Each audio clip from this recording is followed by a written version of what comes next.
ആക്രമിക്കുമ്പോഴും തളരാത്ത പോരാട്ട വീര്യത്തോടെ തെരുവിലിറങ്ങി തങ്ങളുടെ വിശ്വാസത്തെ അരക്കിട്ടുറപ്പിക്കുന്ന ഖുദ്സ് ദിന റാലി കഴിഞ്ഞ ദിവസം പാശ്ചാത്യ ലോകം വളരെ അത്ഭുതത്തോടെയാണ് നോക്കിക്കണ്ടത്. ഇറാൻ്റെ പ്രധാനമന്ത്രിയും അതോടൊപ്പം തന്നെ supreme security council secretary Ali ലാറിഞ്ചാനിയുമാണ് പതിനായിരങ്ങളോടൊപ്പം തെരുവിലിറങ്ങി ആ ദിവസത്തിൻ്റെ ആഘോഷങ്ങളിൽ പങ്കെടുത്തത്.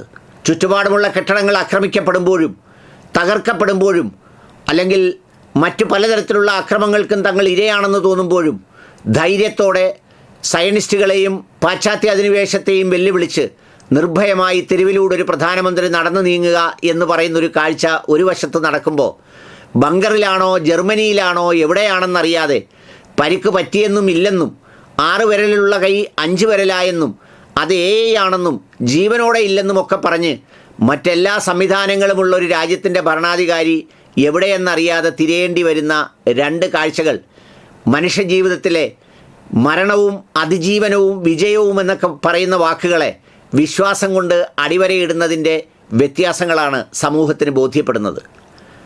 നമ്മൾ പറയുമ്പോൾ ഷിഈ വിഭാഗത്തിൽപ്പെടുന്നവർ വിശ്വാസത്തിൻ്റെ ഏതൊന്നും അയലത്ത് പോലും വരില്ല, അതിൻ്റെ കരുത്തോടെ സുന്നികളാണ് ഏറ്റവും ശക്തർ എന്ന് പറഞ്ഞ് വേണ്ടി വന്നാൽ സുന്നിയുടെ കാശായാലും മതി എന്ന് വിശ്വസിക്കുന്ന ചില വിസ്ഡം ഊരാളികൾ കിടന്ന് വല്ലാണ്ട് പൊന്തിമറിയുമ്പോൾ അവിടെയൊക്കെ സാമ്രാജ്യത്വത്തിന് അടിമപ്പണി ചെയ്യുന്ന പലരെയും കാണുമ്പോൾ ധീരമായി പോരാടുകയാണ് തെരുവിൽ ഖുദ്സ് ദിന റാലിയിലൊക്കെ ഈ മനുഷ്യർ.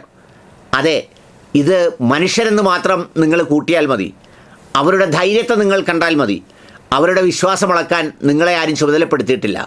പക്ഷേ പ്രകടമായി കാണുന്ന ഇറാൻ്റെ തെരുവീതികളിൽ എല്ലാവരോടുമൊപ്പം സഞ്ചരിച്ചു പോകുന്ന പ്രധാനമന്ത്രിയും മനുഷ്യരും അണിനിരക്കുന്ന പതിനായിരങ്ങളും ഒക്കെ നൽകുന്ന സന്ദേശം നിർഭയത്വമാണ്.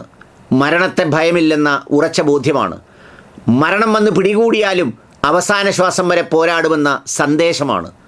തങ്ങളുടെ രാജ്യം തങ്ങൾക്ക് വിലപ്പെട്ടതാണെന്നാണ്. മറുവശത്ത് അമേരിക്കയും സംവിധാനങ്ങളും എല്ലാം ഉണ്ടെങ്കിലും ഓഫീസിനകത്ത് ഒരു ബോംബ് വീണതോടുകൂടി എവിടെയോ പേടിച്ച് എവിടെയാണെന്നറിയാതെ മരിച്ചെന്നും പാതി മരിച്ചെന്നും ഇല്ലെന്നും ഉണ്ടെന്നും ജർമ്മനിയിലാണെന്നും ഏതോ രാജ്യത്തിലാണെന്നും ബങ്കറിലാണെന്നുമാണ് മറ്റൊരു രാജ്യത്തിൻ്റെ നായകനെക്കുറിച്ച് പറയുന്നത്. രണ്ടുപേരും യുദ്ധത്തിലാണ്. പക്ഷേ ഒരാൾക്ക് മരണഭയമില്ലാതെ പോരാടുമ്പോൾ മറ്റൊരാൾ ഈ പറയുന്ന മരണത്തെ ഭയന്ന് എവിടെയോ ഒളിച്ചിരിക്കുന്നു. ഇനി വേറൊരു വിഭാഗത്തിൽപ്പെട്ട ആളുകൾ അടിമപ്പണി ചെയ്തായാലും അതിജീവിക്കാമെന്നും കിട്ടുന്നത് വാങ്ങാമെന്നും ആ വാങ്ങുന്നതിനനുസരിച്ച് വിശ്വാസത്തെയും ധർമ്മത്തെയും നീതിയെയും വ്യാഖ്യാനിക്കാമെന്നും ഒക്കെ പറഞ്ഞ് അങ്ങനെ ഒരു കൂട്ടരും. ഈ യുദ്ധത്തിൽ ലോകം കാണുന്ന കാഴ്ച വ്യത്യസ്തമാണ്.